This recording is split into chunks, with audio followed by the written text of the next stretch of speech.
Stanford University.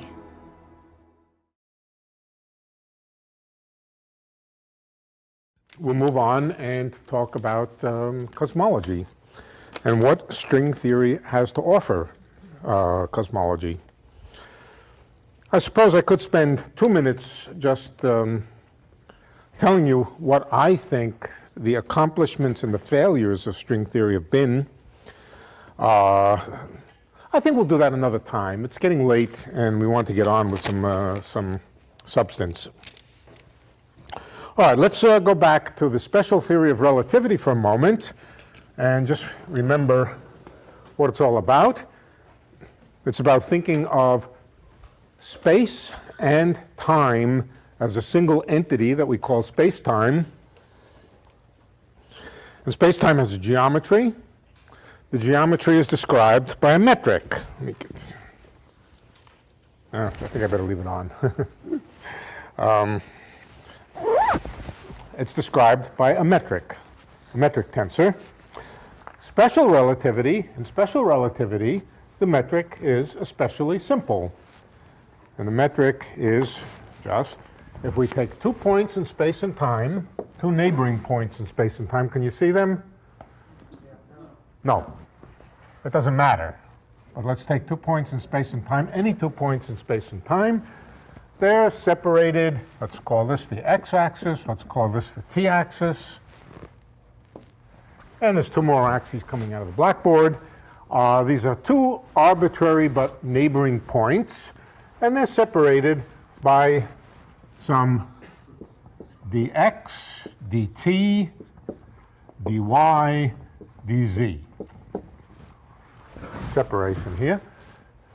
And we define a new concept. The new concept is the relativistic distance between them, the proper time, and the proper time is defined to be dt squared minus 1 over the speed of light squared, dx squared plus dy squared plus dz squared. Different than you might have written down if this were ordinary Euclidean 4-dimensional space. If it were Euclidean 4-dimensional space, you probably would have put a plus sign here. You certainly would have put a plus sign there. And you might have left out the 1 over c squared. Although the 1 over c squared is just a rather arbitrary factor, you could always get rid of it by rescaling the space dimensions or the time dimensions appropriately. In other words, by choosing units for space and time in which the velocity of light is 1. You can always do that. Let's leave it for a moment. This is the proper time between 2 points along a trajectory. It's a nice concept as long as dt is bigger than dx squared plus dy squared plus dz squared. The proper time, the square of the proper time in particular, ought to be a positive thing. But notice that if dx squared plus dy squared plus dz squared is bigger than dt squared, something bad happens to this expression, namely d tau squared is negative. But never mind. Nevertheless, this is the definition of proper time between any 2 points. The most important thing for us tonight is how light rays move. How do light rays move? Let's suppose a light ray passes through those 2 points. Then the rule for a light wave, let's forget the x, the y squared and dz squared for a moment. Let's just take the x squared here. So the light ray is moving along the x-axis. Little infinitesimal separations along the light ray have only a dx and a dt. The rule about light rays is that along the trajectory of a light ray, the proper time is 0. Somebody traveling with a light ray, if you could, which you can't, would discover that the clock stands still, which is another way of saying that the proper time along the trajectory of a light wave is 0. So if you want to know what kind of trajectory a light ray consists of, you simply set the right-hand side of this equal to 0. So this is equal to 0 for the trajectory of a light ray. And another way to say the same thing is that dt squared, well, all right, c squared, these t squared, is equal to dx squared. I've just multiplied by c squared and that transposed one side to the right. Or taking the square root, it says that c dt is equal to dx. Or, what's the other possibility? Or c dt is minus dx. This is just another way of saying that a light wave moves with the speed of light. That dx by dt, that's the velocity of the light ray, is equal to c, or dx by dt is minus c. One of the light rays with the plus sign moves to the right. The other light ray with the minus sign here moves to the left.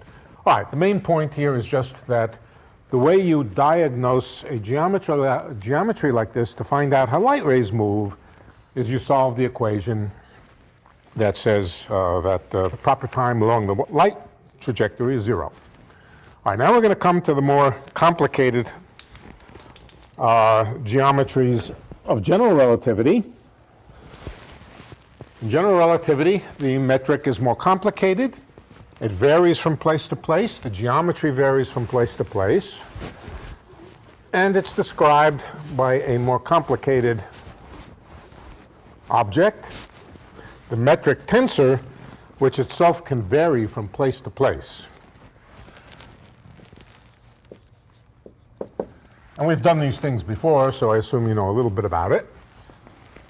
You have a metric tensor, gi, well, let's call it g mu nu. Just remember our notation. Mu and nu are variables which run over the 4 dimensions of space-time. Usually we take them to go from 0 to 3. 0 being time, and x1, x2, x3 being the ordinary components of space. ds squared is g mu nu times dx mu dx nu. X mu and x nu are the 4 coordinates of space-time. And as always, in an expression like this, it is automatic that we sum over the repeated index. Here there are 2 repeated indices. So this stands for things like g naught naught d t squared, x naught is t, plus g naught 1 dt dx, blah, blah, blah, blah, blah, all possible combinations with their metric coefficients. Again, if we want to know how a light ray moves, we simply, in other words, if we want to find the little infinitesimal gaps that correspond to a light ray moving from one to the other, we set this equal to 0. That's the rule. We set that equal to 0, and that gives us constraints on the allowable trajectories of light rays. That's the content, incidentally, of saying that light rays move with the speed of light. Whether the speed of light is 1 or c, or if you use some other units, something else, d, that doesn't matter. The invariant statement is that light rays move on trajectories of 0, this should be d tau squared, excuse me, trajectories which correspond to 0 proper time. All right, now what we're going to do is we're going to examine a particular metric. It's the metric of a black hole. We're not going to solve Einstein's equations. We're just going to write down the answer. And we're going to inspect it for a while and learn about it. Tonight, I'm going to only spend a few minutes with the metric, showing you basically one property about the way light rays move in that metric. But we're going to get right to the point tonight about the quantum mechanics of black holes. The quantum mechanics of black holes is very strange. In some ways it's very strange, and in some ways it's extremely ordinary. In fact, it's very strange how ordinary it is, given how bizarre black holes are as classical non-quantum mechanical entities. Okay, so let's write down, let's just explicitly write down the metric. First, let's write down the metric of flat space. I'm going to set, from here on in, I'm going to set the speed of light equal to 1. In that case, what I would write down for the metric of flat space would be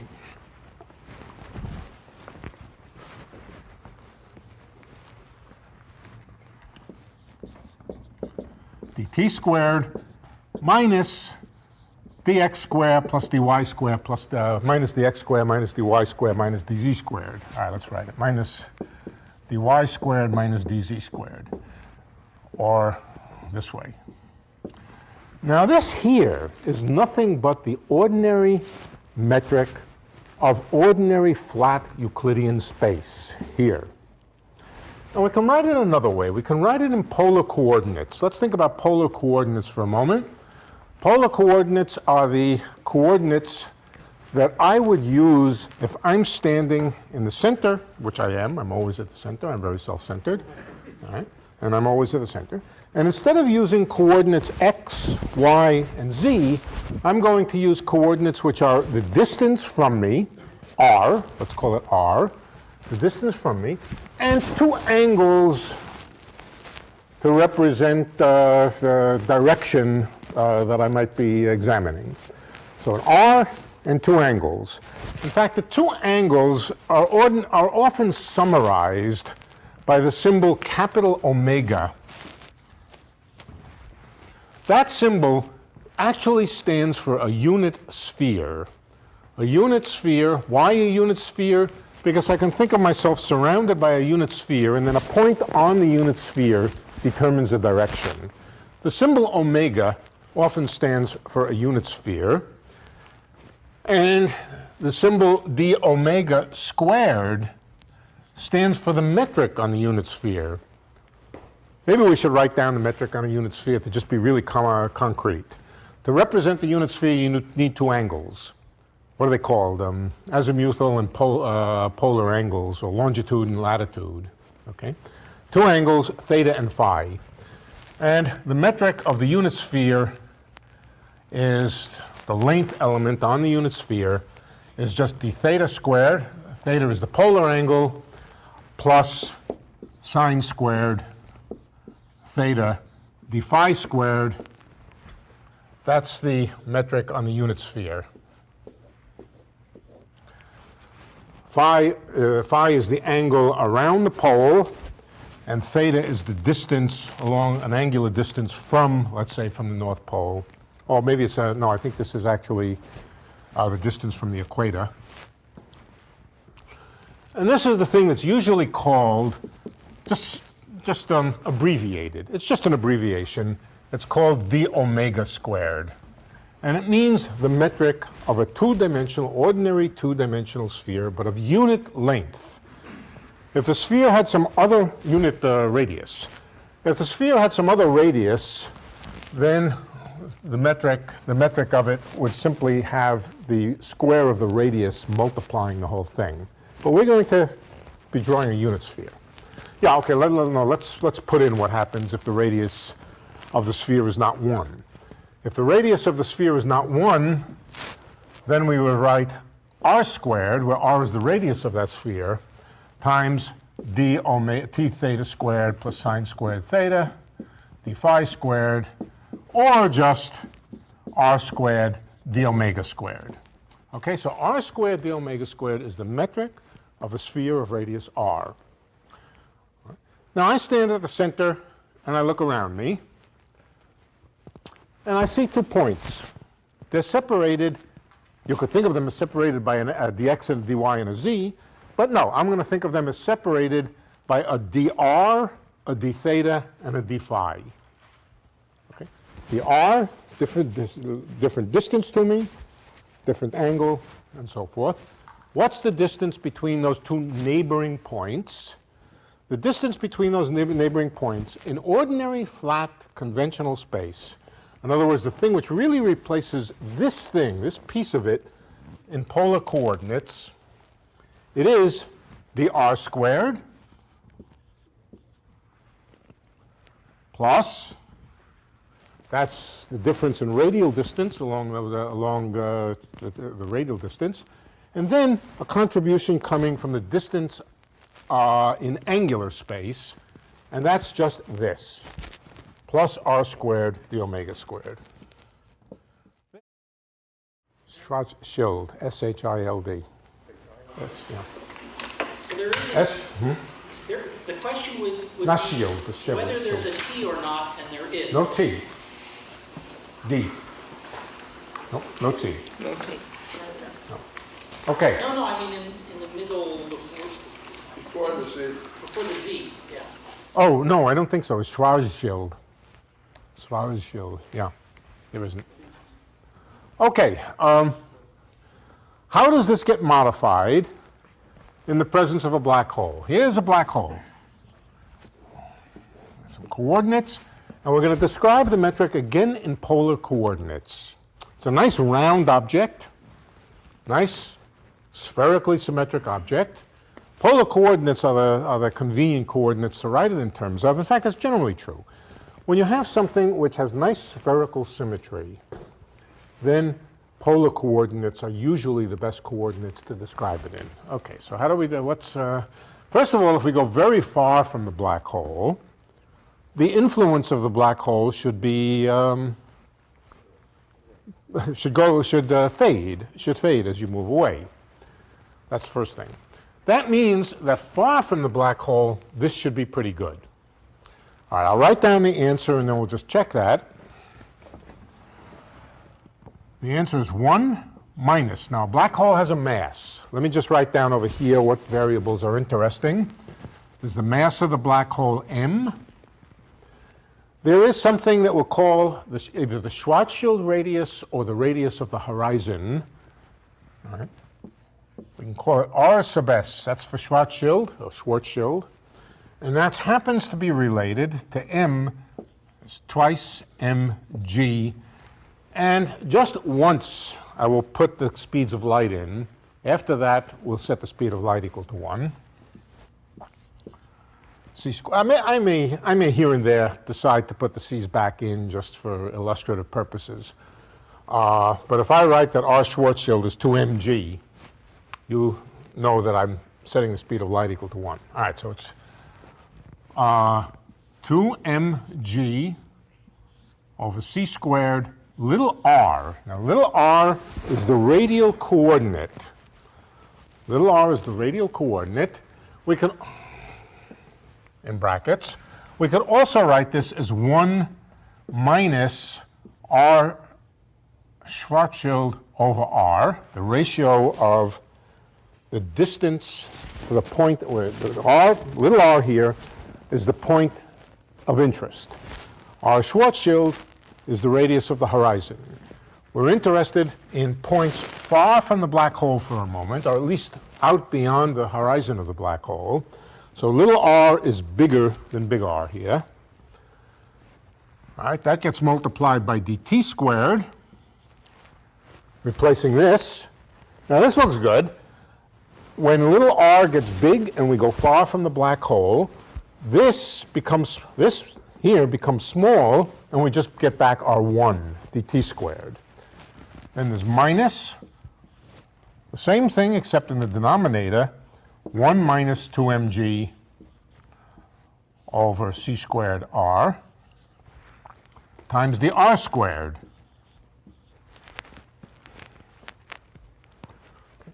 Again, when little r gets large, the denominator becomes 1, and this just becomes the r squared. And then the last term here, that's easy, just plus r squared d omega squared. This is the metric of a Schwarzschild black hole. Memorize it. It's a great thing for cocktail parties and, you know. Last term has a minus sign also. Yeah, thank you. Good. Good for you. All right, and 2mg over c squared is just r Schwarzschild. Oh, did the mic fall off? Okay.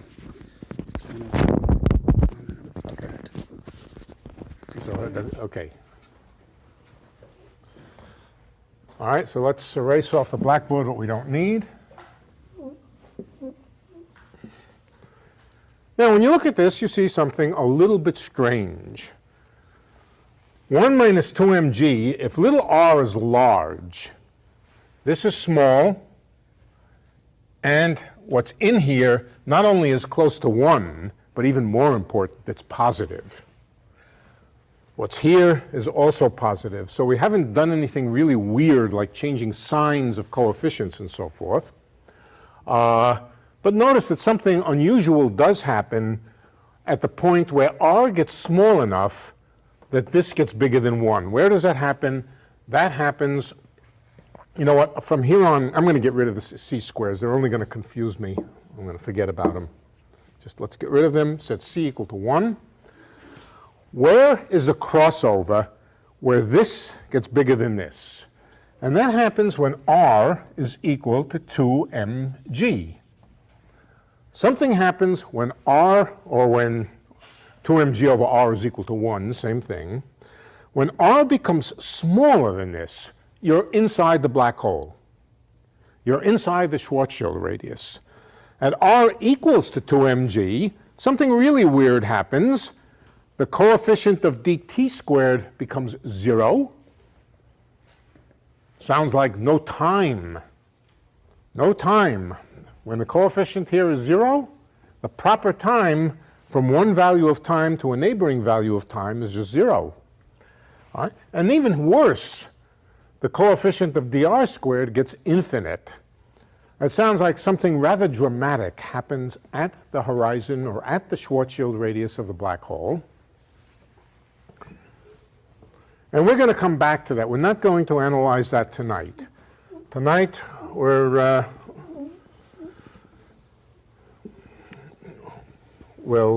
just take this metric and say, all right, something interesting is happening at r equals 2mg. But there's another place where something interesting is happening. I don't know, interesting, weird. And that's at r equals 0. At r equals 0, not only is this negative, but it's also infinite. Likewise, this thing has some nasty behavior in it. So at r equals 0, some kind of singular behavior happens, and at r equals 2mg, some kind of other kind of singular behavior happens. They're quite different. They're extremely different. They have very little relationship to each other. I can tell you right now what the difference is. If you were falling into a black hole, well, whenever you're falling into a gravitational object, you experience tidal forces. Everybody know what tidal forces are? Anybody not know what tidal forces are? Okay. You experience tidal forces. And if you're big enough, the gradient of the gravitational field pulls on you differently in different parts of your body. Your feet are pulled harder than your head, so you get stretched. You're also squeezed inward to some extent. Those are called tidal forces, and you can feel them. Of course, you wouldn't feel them jumping off a diving board because you're too small by comparison with the scale over which the gravitational field of the Earth changes. But if you fell into a black hole, you would feel a tidal force. The tidal force at the horizon is finite, and as the black hole gets bigger and bigger and bigger, the tidal force at the horizon gets less and less and less. So nothing dramatic would happen. You wouldn't get squeezed. If there's a sufficiently big black hole, you don't get squished at the horizon of a black hole, and we're going to work that out. We're going to see that. You don't get squeezed like toothpaste into the black hole. Perfectly benign place to fall into, as we will see, even though the mathematics looks like something fairly bad happens. On the other hand, at r equals 0, that's where you would really feel pain. That's where the tidal forces become infinite. That's where all hell breaks loose, and the nasty place. R equals 0 is called the singularity. R equals 2mg is called the horizon. Okay, let's talk about light rays now. Let's talk about a light ray moving radially outward at some angle on the sphere. In other words, maybe along the north pole of the sphere, or the east pole of the sphere, or the south pole of the sphere, some pole of the sphere, some direction on the sphere. The light ray is moving radially outward, That means along the light ray, there is no change of the angles. The angle, as I shoot the light ray out, the angle is constant that it's moving in. And so along the light ray, d omega squared is 0. dt is not 0 along the light ray. As you move from one point on the light ray to the next, time changes a little bit. Not proper time, but ordinary time. And also the radial distance changes. So you're watching the light ray, you have your clock, you see a little bit of dt and a little bit of dr. How does the light ray move? What's the equation, what's the rule for the light ray? The rule for the light ray is that along the light ray, the proper time is 0. So let's work that out. That's 1 minus 2 mg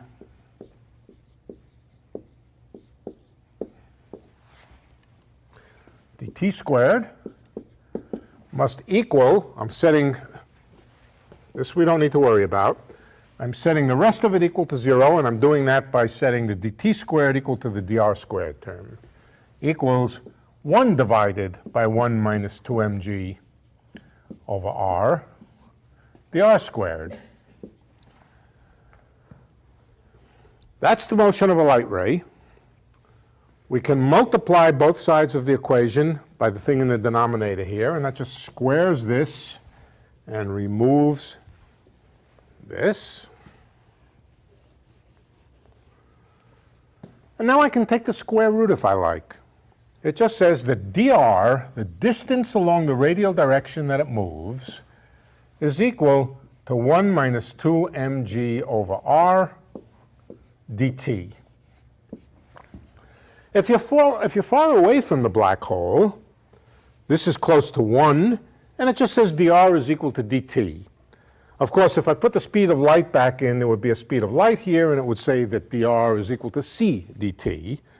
But that's just a statement that the light ray moves with the speed of light. In fact, the whole statement is really the statement that the light ray moves with the speed of light. But you can see that as you move in closer to the black hole, the mathematical description of the motion of the light ray gets modified a little bit. And in fact, let's divide by dt. Let's divide by dt. Oh, incidentally, I did take a square root, didn't I? Yeah, so that means there are two possible solutions. One corresponds to an outgoing light ray, and the other corresponds to an infalling light ray. Those are the two branches of the solution, but let's take the outgoing light ray. And if you want the ingoing light ray, you just change the sign. Okay. This, of course, is the time rate of change of the radial coordinate. We could call it the velocity. We could call it the velocity in the particular coordinates that we're using. The r dt, that's the rate of change of the radial coordinate with time, and that's equal to 1 minus 2 mg over r. As I said, far away, nothing unusual, but what happens when you get in very, very near the, let's not worry about the singularity tonight, let's only worry about the horizon. At the horizon, 1 minus 2 mg over r goes to 0. R becomes equal to 2 mg at the horizon, and 1 minus 1 is 0. So very close to the horizon, the light rays slow down. They slow down. The closer you get to the horizon, the slower they move outward. And right at the horizon, the light rays don't move at all. They just sit there, static, and they don't move at all. So we could draw a picture of this. Let's draw time. Here's time. Let's draw r this way. And at some value of r, namely r equals 2 mg, let's put that in over here. That's the horizon of the black hole. Okay. That's the horizon of the black hole. And now what happens to, let's take outgoing light rays. When we're far away, dr by dt is close to 1. That means the light ray on this diagram moves with close to the 45-degree axis here. But what happens as we get closer to the black hole? As we get closer to the black hole, the light rays move much more slowly. In a given amount of time, they move a smaller distance. Being upright here means moving slowly. And as you get very close to the horizon, the light rays hardly move at all. And right on the horizon, the light rays just stand still. Or the light rays that are trying to get out just stand still. Okay? So they don't get out. Anything that's inside the horizon, we haven't analyzed it in detail, but let me tell you what happens inside the horizon. Inside the horizon, all light rays, whether you think they're directed outward or not, you're falling into the black hole. You try to send a light ray out or you try to send a light ray in, exactly, well, not exactly the same thing, but in either case, the light rays fall inward. Right to r equals 0, where r equals 0 is where the singularity is. Light rays that originate inside the black hole simply cannot escape. Light rays that originate close to the horizon take a very, very, very long time to escape. Light rays right on the horizon just sit there, and light rays far away do what light rays do if there was no black hole there.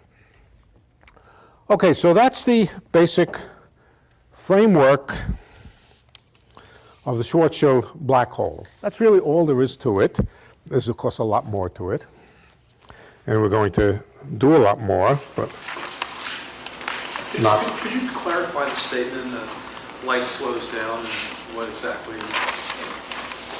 Yeah. Is there more to it than just that statement? I thought the speed of light was invariant. That's R, that's T. Yeah, I understand that. Yeah. The rule that light rays move with the speed of light depends on what is the speed of light? 3 times 10 to the 8th something. But if I change from centimeters to meters or meters to centimeters, it becomes 3 times 10 to the 10th, or meters to kilometers, it becomes 3 times 10 to the 5th. What's going on here is effectively, as you move in toward the black hole, there's kind of a moving change of units. R is being measured in different units at different places. But the real point is there's a universal statement about the speed of light, and it's that along a light ray, the proper time is 0. That is what replaces the statement that the speed of light is 3 times 10 to the 8th meters per second for all speeds of light. All light rays move the same way. They move on what we call a null trajectory. A null trajectory means that the proper time along the trajectory is exactly 0. That's the universal statement for all light rays, which is, in special relativity, becomes the statement that they all move with the speed of light. And that stands true for regardless of the medium that it's traveling? No. That's No, all in the vacuum. no, that's in a vacuum. Right. Could you draw an incoming light ray again on the right there? Yeah, okay. First of all, I drew an outgoing light ray, and an outgoing light ray just sort of started very close to the horizon here. It sticks. It doesn't want to go anywhere, and then eventually it goes off. The incoming light ray does just exactly the opposite. It starts to fall in, and then asymptotically gets closer and closer to the horizon, never quite getting there. So one lesson is that even a light ray that's shined in toward the horizon takes an infinite amount of this kind of time here, what's called coordinate time. It takes an infinite amount of coordinate time to get to the horizon because of the slowdown effect. Okay, so we have now the basic setup. And I actually want to jump from the geometry of a black hole, which we're going to come back to. It's very interesting, and many things to explore about it. In particular, the most interesting of which is to explore the nature of the horizon. What kind of thing is the horizon? What kind of funny kind of thing is going on at the horizon? Is anything funny going on at the horizon? We are going to explore that. We're going to explore the question, how do you make a black hole? But we'll come back to this later. What I wanted to really jump into for tonight, and maybe for next time, is the quantum mechanics of black holes. Black holes are objects. Now, the question is, are they objects like any other kind of object, or are they something new and special which violates the laws of physics? I'll remind you what Professor Hawking said about black holes. He made a claim, and the claim was a very well-reasoned claim, an extremely well-reasoned claim. He said that anything that falls onto the surface of a black hole, he said anything that falls into a black hole. We will come to the question of whether things do or don't fall into black holes. Looks from this point of view that it takes an infinite amount of time to fall into the black hole. This is a contentious question that, it's not contentious, it's a subtle question that we'll come back to. But for the moment, let's just think about things which fall onto the horizon of a black hole in this sense here. They get closer and closer and closer to the horizon.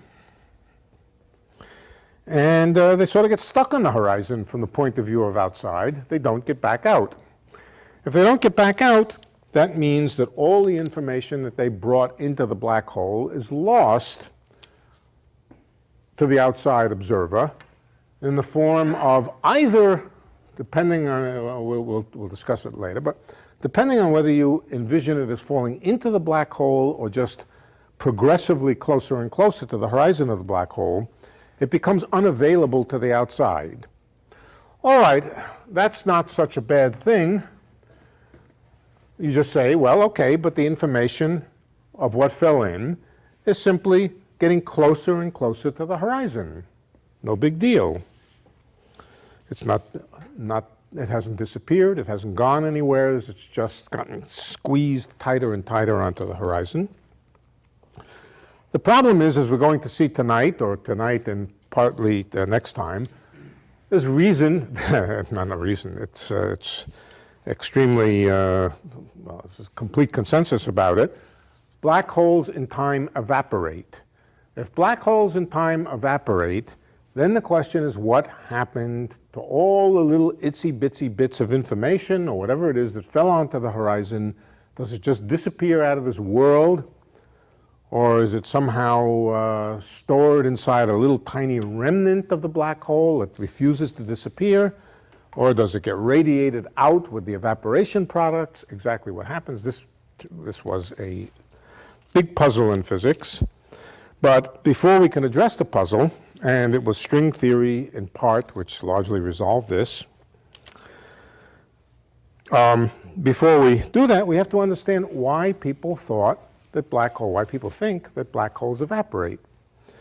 Now, a black hole is the most dull object in the universe. If you create the black hole and leave it for a while, it settles down to a perfectly spherical, totally uninteresting object. Nothing comes out of it. It's totally black in the sense that, no light comes out of it, and it's very uninteresting. You can't get messages out of it or anything else. But it turns out not to be quite true. Black holes are not as dead. Let's call them dead. Dead in the sense that they are infinitely cold, infinitely, what shall we say? Infinitely black. Black has two meanings, incidentally. Black can either refer to that emits no light at all, or it can refer to the idea that it emits black body radiation. Black body radiation is thermal radiation, heat radiation. So let me just, black holes are black in the sense that they emit heat radiation. It was thought earlier that black holes were black in the sense that they emitted no radiation. So we need to come to an understanding of what it was that made Hawking, Bekenstein, other people think that black holes have some heat in them. They're not completely dead. They have some heat, and because they have some heat, they glow. Because they glow, they give off light. Because they give off light or radiation, they give off energy. That means with time, their energy must decrease. Well, energy and mass are the same thing, E equals mc squared. And so with time, the mass should decrease as it gives off this radiation. And if the mass decreases, then the Schwarzschild radius, 2mg, decreases. And one should expect in time, if black holes really do have some active heat in them, that eventually they will simply disappear because they'll radiate away all their energy. And if that happens, as I said, there's the puzzle of what happened to everything that fell in, basically. Okay. To understand, and we're not going to do any fancy mathematics of studying quantum field theory in the background of a black hole. To really understand the concepts, you don't have to. And I don't feel up to teaching an advanced course in quantum field theory in curved space tonight. It would take more than one night. So we're going to do something simpler. We're going to go through Bekenstein's arguments about why black holes have to have entropy. Now first, before we talk about why black holes have entropy, let's talk about entropy in general.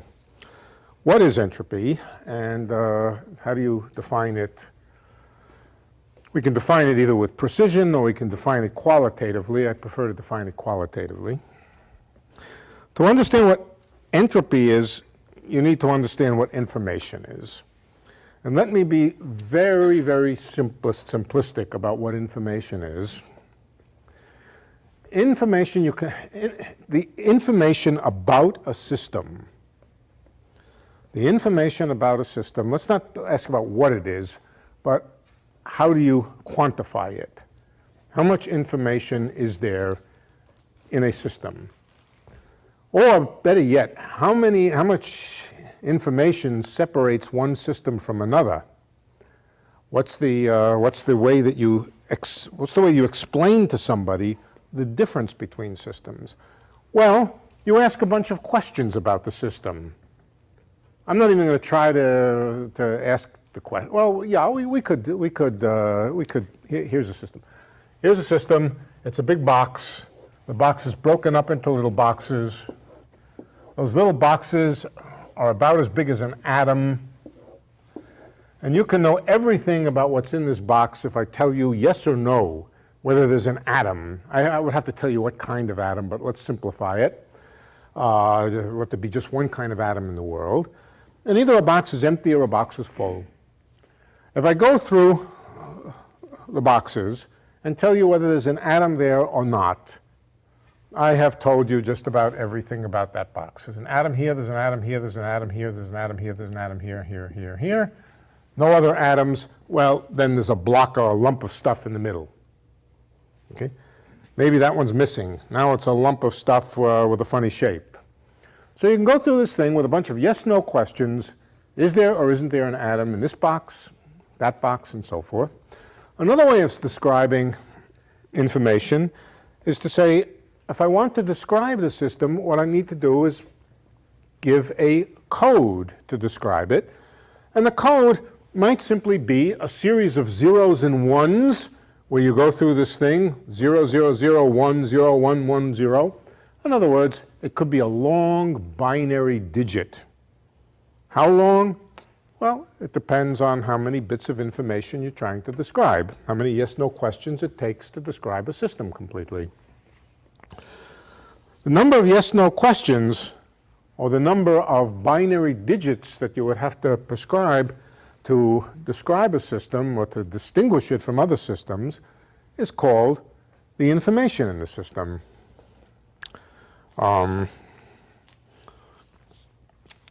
Information theorists use it all the time, and as I say, they characterize it in terms of bits. A bit is a yes-no question. Okay, and okay, so the quantity of information is characterized by the number of bits. In this system here, the number of bits would just be the number of boxes. The number of boxes where you might or might not have an atom. That's pretty clear. I mean, we could describe everything in this room by breaking it up into sufficiently small boxes. If we didn't want to deal with the fact that there are different kinds of elements, we could break it up into even smaller boxes and simply ask whether they're, well, I suppose we would have to distinguish electrons from quarks. But we could always break it down into yes-no questions. Is there a quark in this box? Isn't there a quark in this box? Is there an electron in this box? Isn't there an electron in this box? And eventually, we would learn everything there is to know about this room by asking that series of questions. The minimum number that it would take to describe the room and to distinguish it from every other room would be the quantity of information that describes that room. Yeah. But that's in a static situation. In other words, No, it could be an instantaneous description. Yeah, yeah, yeah. At a moment of time. At a moment of time. Right, right. Another fact: information never disappears. This is a basic idea in physics. It's probably more basic than anything else. And the meaning of that is the following: that if you start with two different configurations, let's say here's one, here's another one,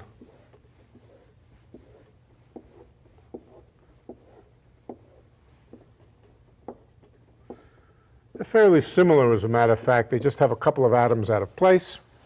But they're different. They're distinct. They're distinguishable, distinct, and you can do an experiment in principle to tell the difference between them. Then if you let them run means let them evolve with time, they will stay different. Of course, they will change relative to what they started with. This one might move to here, this one might move to here, and so forth. But if you start with two distinctly different configurations, they stay different. Okay. They don't run into each other. For example, you never have a situation where as you run these things, they will evolve to the same configuration. That's a very, very big, that's such a deep rule of physics that people forget to state it when they're stating what the laws of physics are. That the amount of information that it takes to describe a system is constant in time, and that the distinctions between systems never disappear. Okay, now, sometimes it looks like information disappears.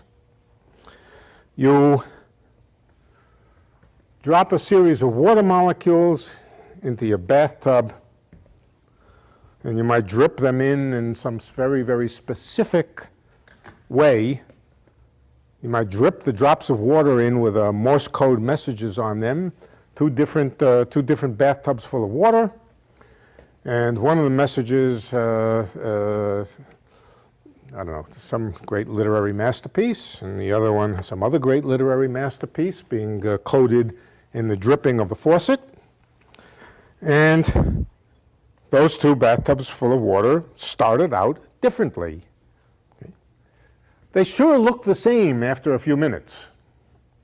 After a few minutes, you let that water settle down, and they sure look the same. But that's only because you don't look carefully enough.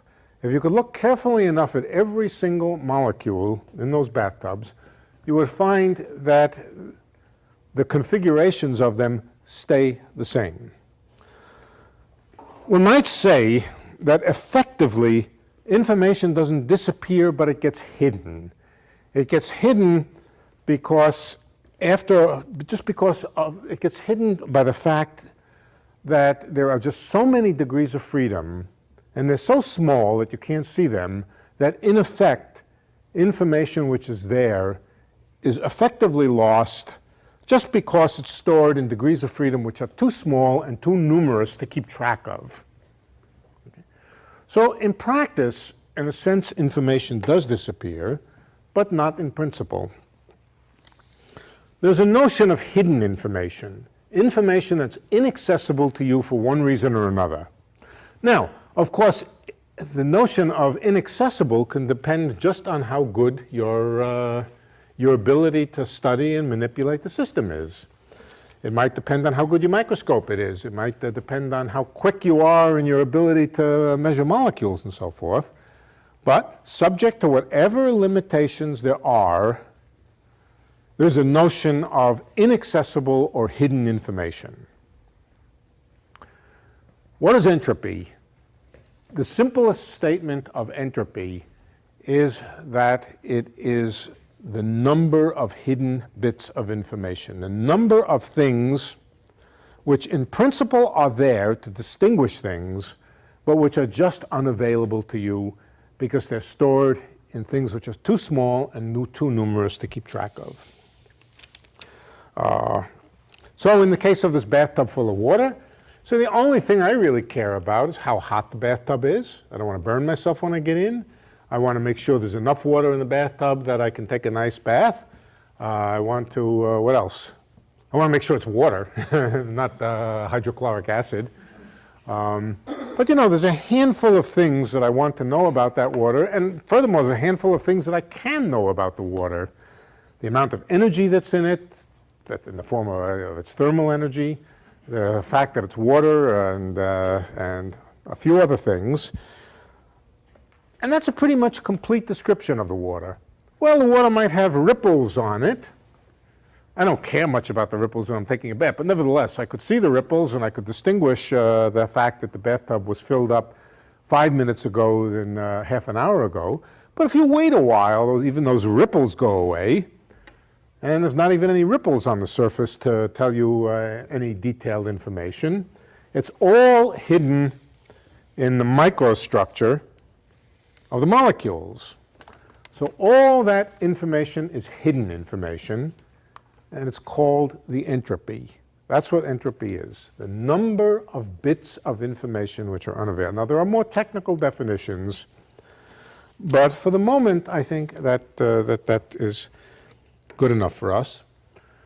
Incidentally, entropy and energy are the basis for thermodynamics.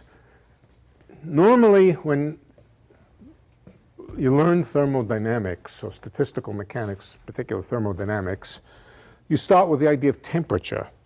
Temperature is a highly derived concept. Right? Well, you know, it's what you measure with a thermometer, very simple. Yeah, what you measure with a thermometer is a very, very highly evolved thing. It's easy to measure, but it's very hard to define. The definition of temperature, what is the definition of temperature? Anybody know the definition of temperature? No, of course you don't, because the definition of temperature is a highly contrived thing. Not so much contrived, it's a what's the right way? A derived concept, derived from the ideas of entropy and temperature. Okay, so I'm going to tell you now, all right, we have energy. I assume we all know what energy is. And we have entropy. Now, let me give you an example. Entropy might be the amount of hidden information in the atmosphere. Okay.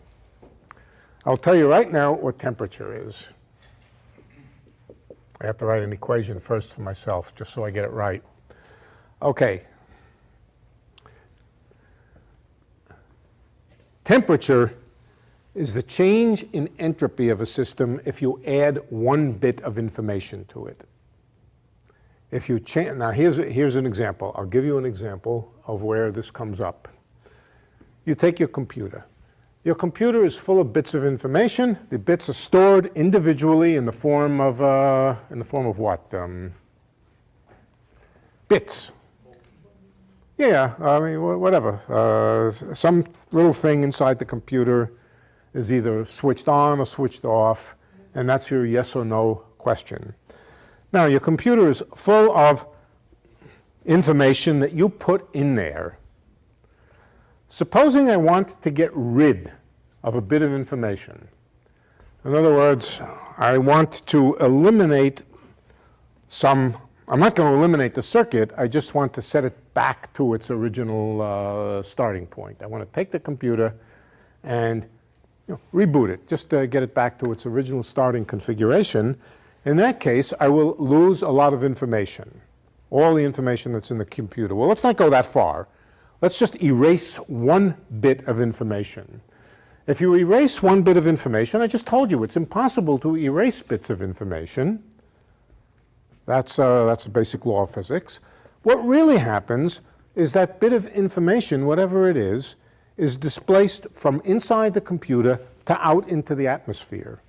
The distinction between one configuration of the computer and another configuration which differ by one bit, that distinction gets taken from the computer into the atmosphere so that the atmosphere becomes a little bit different by one bit of information than it was before you erased the bit. That process of transferring a bit from the computer into the atmosphere heats the atmosphere, adds a little bit of energy to the atmosphere. It's an inevitable heating that happens because you erase bits from your computer. What is the energy that's transferred to the atmosphere when you transfer one bit? The answer is the temperature. That's the definition of temperature. The change in the energy of a system when you add one bit of information to it is called the temperature. Okay. You could write this another way. You could write the change in the energy when you change the number of bits, by some number, is the temperature times the change. Well, okay, let's slow down.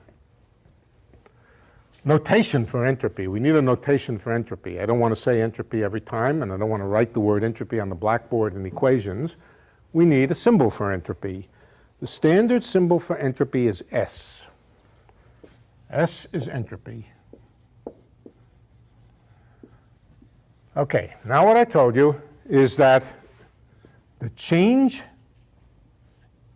in the energy, let's call it delta E, when I add one bit, that means when delta S is equal to 1, if delta S is 1 unit, then the amount of energy that gets added to the system is called the temperature.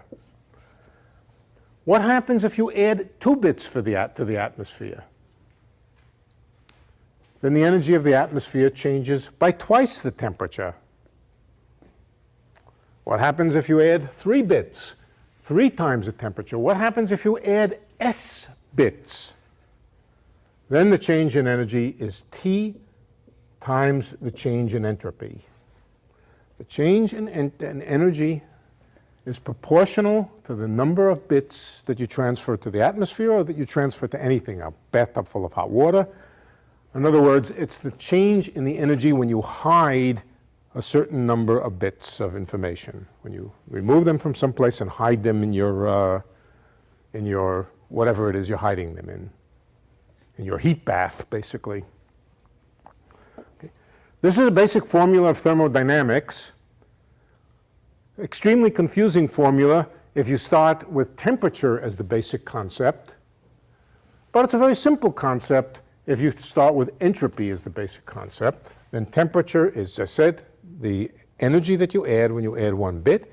And this is usually written differentially, dE equals TdS. This is one of the fundamental laws of thermodynamics.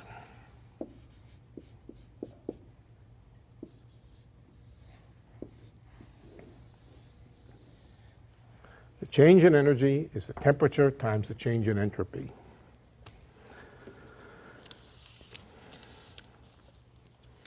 That's the definition of entropy. Hidden information, stuff that you can't easily see. Can I did a calculation comparing a change in entropy of a hard drive if you erased it 100 gigabytes and how much that temperature would be for a glass of water. It's about 10 to minus 15 degrees. Ooh, is it that? That's small of a change of temperature. If you erase how much? About 100 gigabytes of information from a hard drive. Yeah, it's very simple. Yeah, a bit of information at an ordinary room temperature. Room temperature is very low for one thing. Yeah, at room temperature. Yeah, at room temperature, right. So room temperature in any kind of reasonable other units is very small. And yeah, a bit is typically a very small amount of energy at the ordinary temperatures. Right? Are you using the computer hard drive as an analogy, or are you No. actually saying? No, that's a real fundamental law of computers. That's Landauer's rule about erasure of information. Because when you erase a bit of information on a hard drive, you're not actually erasing anything, the bit's still there, you're just setting it from a higher voltage to a No, erasing it means, you haven't erased the object which held the bit, all right? But let's say, here's what you're going to do. You're going to, whatever the configuration of the computer is, you're going to turn that bit to off. So you will have forgotten what was there because you turned it off. In that sense, you've erased the knowledge that that little circuit had. And eventually, you could turn off by rebooting the computer or by starting the computer over and bringing it back to the configuration as when you bought it. There's nothing left in that computer that remembers what you did to it. So you've erased it. Right. You've erased it, and the number of bits that you've erased, in other words, the number that you brought back to neutral, is the change in the entropy of the computer. And that, or if you like, that's the number of bits that had to be taken from the computer, put into the atmosphere, and that's what you calculated when you calculated the... The real thing is much more inefficient, so it wastes a whole lot more. Yeah, that's right. Right. You do a lot of other stuff besides erase the bit normally. Like you rub your finger on the keyboard and all kinds of other useless stuff. Right. Does that say that at high temperatures, hiding one bit of information Costs more energy. costs more? Yes. Well, or right. We'll heat the system. We'll increase the energy of the heat bath by more. The higher the temperature, the more energy you will be putting in when you hide that bit. Yeah, that's exactly what it says. But in a sense, that's the definition of the temperature. So it's a question of horse before the cart or cart before the horse, yeah. If you write on top of a previously existing bit, then you have lost the information of what that bit was. Yes. That changes the entropy. Yes. That's it changes the amount of information, it decreases the amount of information in the computer, but that information cannot disappear out of this world, so you wound up putting it into the atmosphere, but it's hidden in the atmosphere, and so it's entropy. Okay, that's the basic idea of entropy. Why my teacher didn't teach me that when I studied thermodynamics in 1959, I don't know. I went around asking my colleagues, when you teach statistical mechanics, do you teach that? And basically what I found out is none of my colleagues knew it. Not good. Hidden information, right? The computer scientists all know it. But there were no computers back then. Right. Yes. But these ideas, that's right. But these ideas go back to Boltzmann. These ideas are older than computer science. Actually, there was no, all right. In statistical mechanics and in physics, they go back to Boltzmann in the 19th century.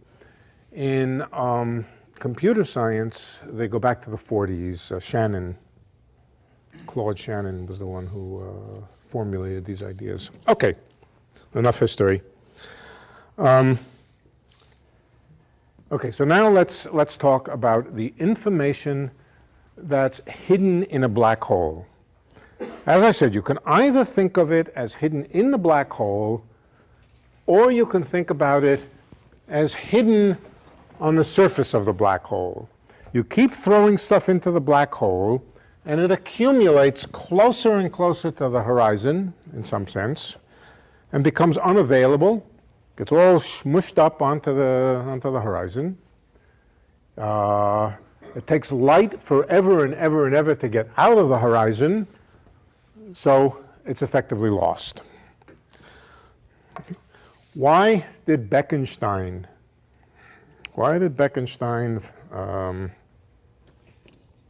think that black holes had entropy?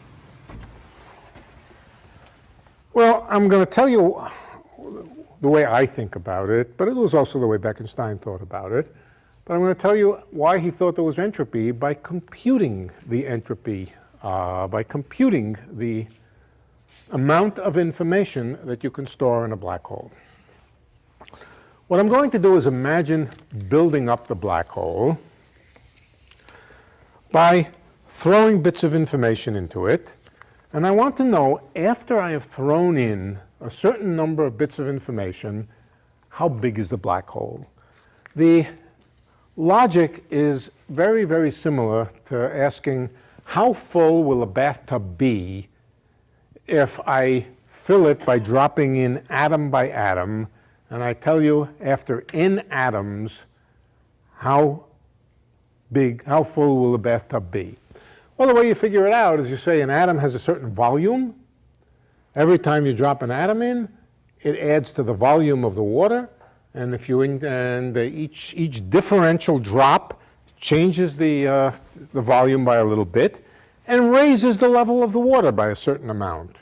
So if you want to know how high the water will be for a given number of drops, what do? You just count how much will the water be raised by dropping in one drop. Of course, you don't have to be that dumb. You could be smarter than that, but that would be one way to do it. Just drop by drop by drop, and discover each drop that you put in has a certain volume, therefore it will raise the water a certain amount. After n drops, the water has a certain height. We're going to do the same thing by dropping in bits of information to form a black hole.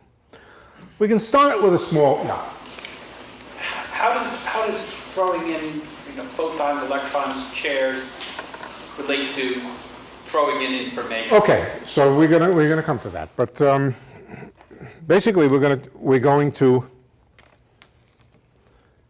throw something in which we're pretty sure has no other information in it other than the question of whether it's there in there or not.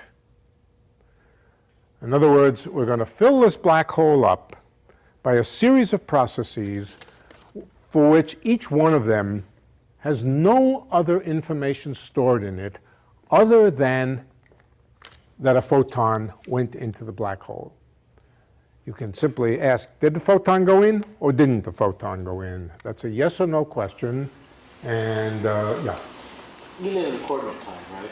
So it'll take an infinite amount of time for that information to get into the black hole. But it doesn't take very long for it to get squashed onto the horizon where it becomes unavailable. Yeah, right. But, yeah, that's another example. Or the polarization of the photon. The polarization of the photon is it's either up or down along the x-axis, so it's one bit of information. But you have to be careful. And here's what you have to do. All right, so we're going to start. Let's take a black hole. There's a black hole. It has mass m. It has radius r, or the horizon has radius r, which is twice mg. We've already made it. We've got it there. Now we want to throw in one more object, and that should be the simplest possible kind of object, for which we can simply ask, is it there or is it not there? One bit of information. Let's think of it as a photon. All right? But we have to be careful. If we throw in a photon from here, let's suppose this black hole is 1 kilometer in radius, and we throw in a photon along a beam of laser light where the photon has a wavelength which is some microscopic wavelength. Then there's a lot more information in that photon, in the arrival of that photon, than just whether it got in or not. For example, did it come in from here? Did it come in from here? Did it come in from here? In other words, the angle on the horizon where it arrived from. That's clearly going to, there may be a lot of bits of information in describing the angles to various amounts of precision. So throwing in a photon is not by any means necessarily the same as throwing in one bit of information. There's a lot more information. You could begin a yes/no question as follows. Is it in the upper hemisphere that it came in? Yes. Okay. Is it in the upper half hemisphere to the right? Or no. Okay, it's to the left. And now imagine dividing up the horizon of the black hole and asking a series of yes/no questions until you've localized where that photon came in to the maximum degree that it can be localized. It can't be more localized than its wavelength. It's fuzzy out to its wavelength, but it's clear that there's a lot more yes/no questions you can ask about that photon coming in, and so that photon is not one bit of information. It's a lot of information. Unless you do something to that photon, or you deal with a photon which is so uncertain about where it is, because photons are always uncertain, they don't have any brain, but unless in principle there is an uncertainty in the sense of Heisenberg, unless there is a maximal amount of uncertainty about where that photon entered the black hole. Now, what does that mean in practice? In practice, that means that the wavelength of the photon is a measure of how delocalized the position of the photon is in quantum mechanics. We're talking about quantum mechanics now. If the wavelength of the photon is as big as the whole black hole, then when that photon arrives, it arrives in a way where there's complete uncertainty about where it entered from. So the first thing you want to do is you want to work with photons which have the longest possible wavelength but can still get into the black hole. Is there a restriction on not being able to get into the black hole? Yes. It's a fact that that's been known basically from classical physics, that if you shine light on a black hole of wavelength longer than the size of the black hole, it just reflects off. It will not go in. Only wavelengths which are no longer than the radius of the black hole horizon have any chance of penetrating through to the horizon. So what's the best you can do? You can work with photons whose wavelength is comparable to the radius of the black hole. They are so uncertain in their location that you can't tell where they entered the black hole. On the other hand, they're short enough wavelength that they can get into the black hole. So you're working just on the margin, on the edge, where the photon will go into the black hole, but where it will provide no other information other than it either got in or it didn't get in. Okay, so let's add a photon to this black hole. Do you ever worry about which direction? It seems like that's more information. Well, it really isn't if the wavelength is very long, because the wavelength is so long that the electric field is varying very slowly across the black hole. And it doesn't matter which direction it comes in from. But you're right to ask the question, but I think the answer is no, that if the wavelength is long enough that it doesn't provide any information. Okay, good. So we want to send in a photon of wavelength lambda equal to 2mg. Now, first question, what is the energy of such a photon? We're going to be adding some energy now.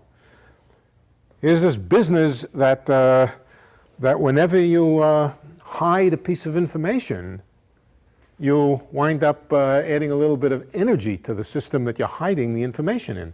So how much energy have you hidden inside the black hole, or how much energy have you added to the black hole?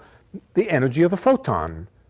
All right, so we'll just write down a formula or two about energies of photon. I'll write it down just to remind you.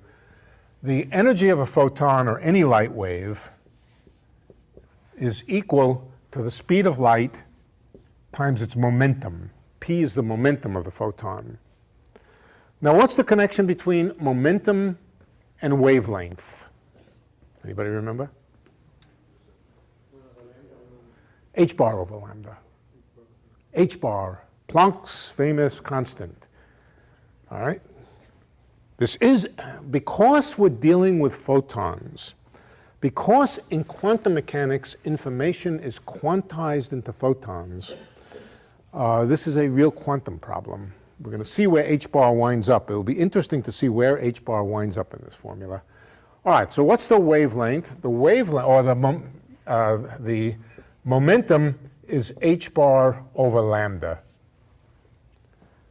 Lambda being the wavelength. The shorter the wavelength, the higher the momentum. So now we can say that the energy of the photon that we threw in is the speed of light times Planck's constant divided by lambda. Is it h bar over lambda or h bar over lambda bar, which is the same as h over lambda? Oh, I'm not keeping track of 2 pi's. It's h bar over lambda, isn't it? No. Yeah, it's h bar over lambda. H over lambda? That's the energy is h over lambda? I can't remember. It is c times p. That's not important. I don't care about 2 pi's. Let's forget 2 pi's. Not important. Order of magnitude. Energy is ch over lambda. And yeah, p is h bar times the wave number, and there's a 2 pi. You're right, there's a 2 pi. Okay, but there's this h over lambda, not important, h over lambda. The energy is h over lambda. Now, lambda, we're going to be choosing equal to the size of the black hole. So now we can write down that the energy that we've put in, apart from factors of 2, I'm not interested in factors of 2 here, we can't, this calculation is not going to be that precise within a factor of 2. All right, so the energy that we're adding to the black hole is the speed of light times Planck's constant divided by m over g, and that adds 1 bit of information to the black hole. Now I could stop right here. I have now told you how much information it cost, how much energy it cost to hide 1 bit. What have I told you? The temperature. Here's the temperature of the black hole. Ch over mg. That's the Hawking temperature. Now there are some factors of 4 and pi's and things that we're not going to get right by this little argument. But let's go a little bit further. This is 1 bit of information that we put in. Let's see how much bigger it makes the black hole. Let's see if we can see how much bigger it makes the black hole. It makes the black hole bigger because when you add energy, you add mass. E equals mc squared. All right, so E equals mc squared. So this can also be written as the change in the mass, let's call it the change in the mass times c squared. The energy that I added goes into increasing the mass, and it changes the mass by this formula here. Let's clean up the formula a little bit. Let's divide by c squared, and that winds up putting the c in the denominator here. That's the change in the mass. That's the minimum change in the mass when you add 1 bit of information is h bar over mg. Okay, let's go a little further. Let's calculate the change in the radius of the black hole. Let's calculate the change in the radius of the black hole. How do I do that? I do it because I know that the radius is proportional to m times g. So I just multiply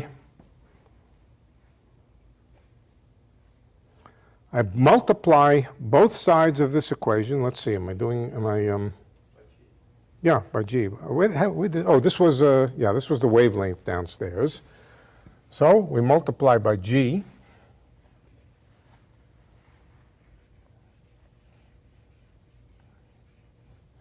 And this is the change in the radius of the black hole. Let's see, where, Did I do that right?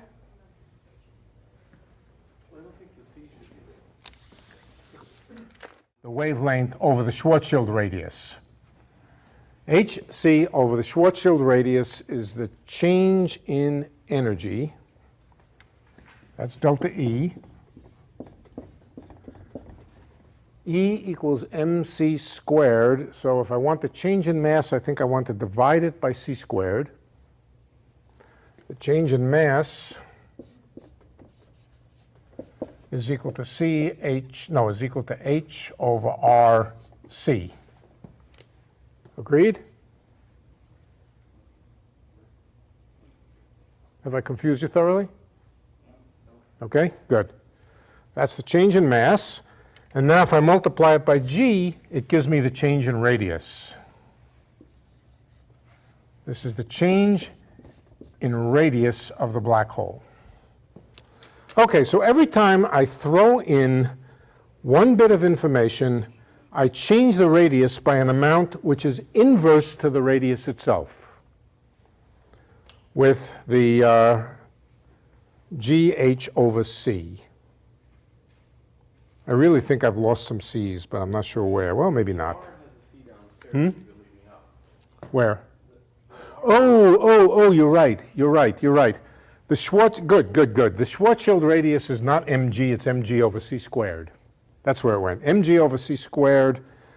So I think this should be by now c cubed, if I'm not mistaken. Is that? What you see in R. That's where you set everything like c equals 1. Yeah, don't set c equal 1 in part of the thing and not the other part. Yeah, I think it's gh over rc cubed. That's the change in radius. Now multiply by the radius. R times the change in the radius. What's R times the change in radius? R dr. That's dr squared, right? The change in r squared, apart from a factor of 2, is 2r dr. Just elementary calculus. So r times a small change in r is proportional to the change in the square of the radius. But what's the square of the radius? The square of the radius of the horizon is the area of the horizon. So look what this formula says. It says every time you drop a bit of information in, you change the area of the horizon by a universal amount, which doesn't depend on the mass of the black hole, it doesn't depend on the radius of the black hole at the instant that you did it. You always wind up changing the area by the same amount. It's kind of like saying that every time you drop a drop into a bathtub, assuming the bathtub had nice straight walls, that you always raise the level of the bathtub by the same amount. And it doesn't matter how full it is, you always raise the volume by the same amount. In this case, you increase the area of the black hole by 1 unit, where unit means the area gh over c cubed. Okay. This is a very small area. Every small area is the square of some, or every area is the square of some length, of course. So this is the square of some length. It's the square of the square root. This quantity has units of a length. It's the Planck length. It's called the Planck length. And it's very small. Let's see if we can estimate it. Okay, G in ordinary units means kilograms, meters, seconds. G is about 7 times 10 to the minus 11th. How about Planck's constant?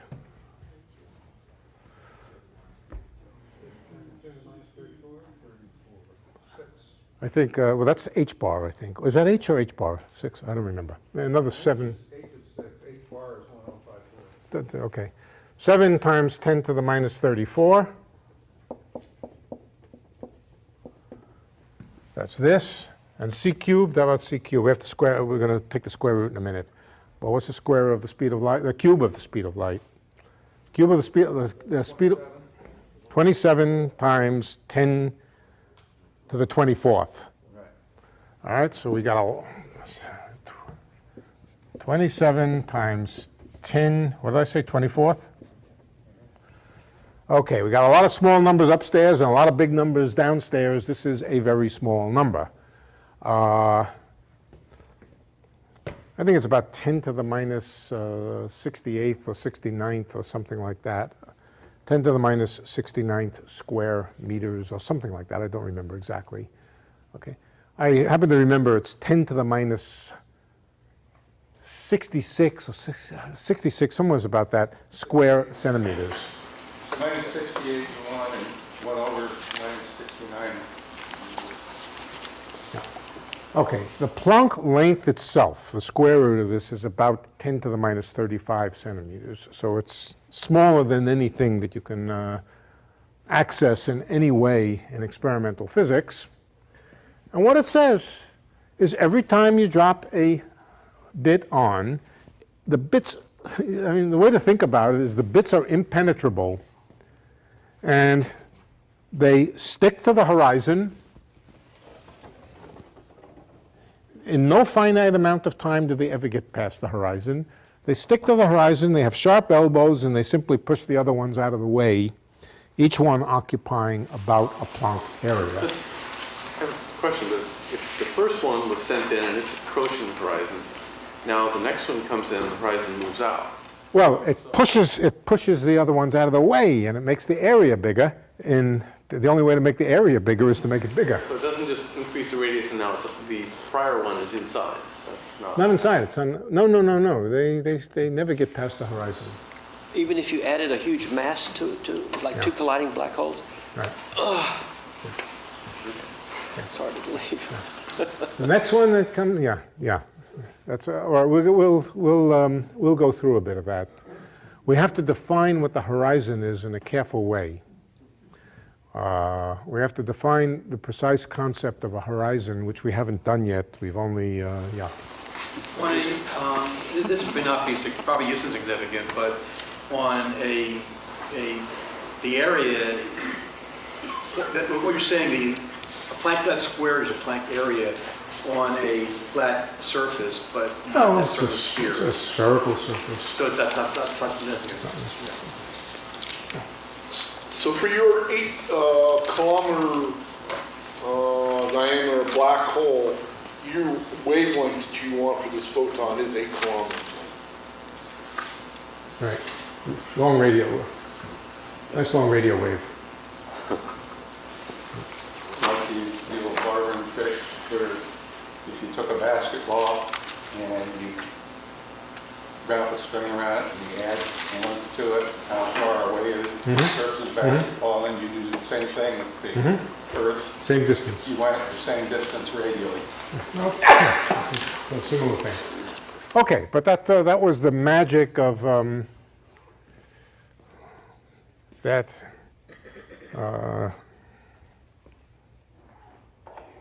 Jacob Bekenstein argued, and in this way argued that the information that you can hide in a black hole is proportional to its area in Planck units. The formula, as it was finally, eventually derived, and I'm going to write it with C equals 1. Maybe I'll try to put the C's in. Wait, let's see. Now I hesitate to try to put the C's in. They go in somewhere, but the entropy or the hidden information in a black hole is equal to the area of the horizon. Think about building up the black hole by dropping in bit after bit. Each time you add 1 unit of area, divide by G, and divide by h bar. I think there's a c cubed upstairs. Yeah, c cubed upstairs. Okay. This means the entropy of a black hole is enormous by comparison with the kinds of entropies in ordinary systems of the same size. You have c cubed, that's a huge number. You have g and h bar, which are tiny numbers in the denominator. the entropy of a black hole is bigger than the entropy of anything else of comparable size, by a lot. I mean, anything else that you ordinarily would think about. So huge numbers of bits get stored on the surface of the black hole, proportional to the area, not the volume. So the amount of information you can keep track of in a black hole, or that needs to be kept track of, is less than you might have expected. You might have thought it was the volume of the black hole, but it's still huge. All right, this is probably one of the most important principles of physics. But, yeah. Was Hawking's formula with S squared? Sorry, I missed something. 4. Yeah.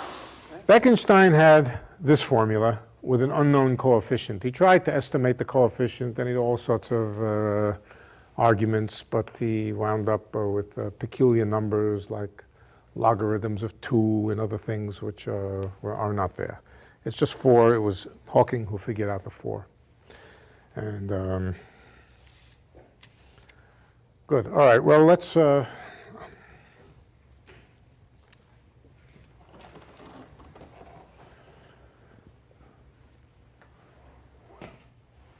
Oh, there are some interesting. There's one very interesting thing about this formula, and that's that the h bar is in the denominator. What's the meaning of that? Well, you might have thought that entropy, the existence of entropy for a black hole, is a quantum mechanical effect, has something to do with quantum mechanics.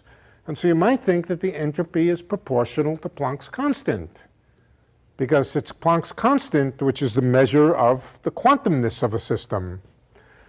But it goes in the denominator. If Planck's constant were to get smaller and smaller, as it does in classical physics, Planck's constant is 0. It says the entropy is infinite.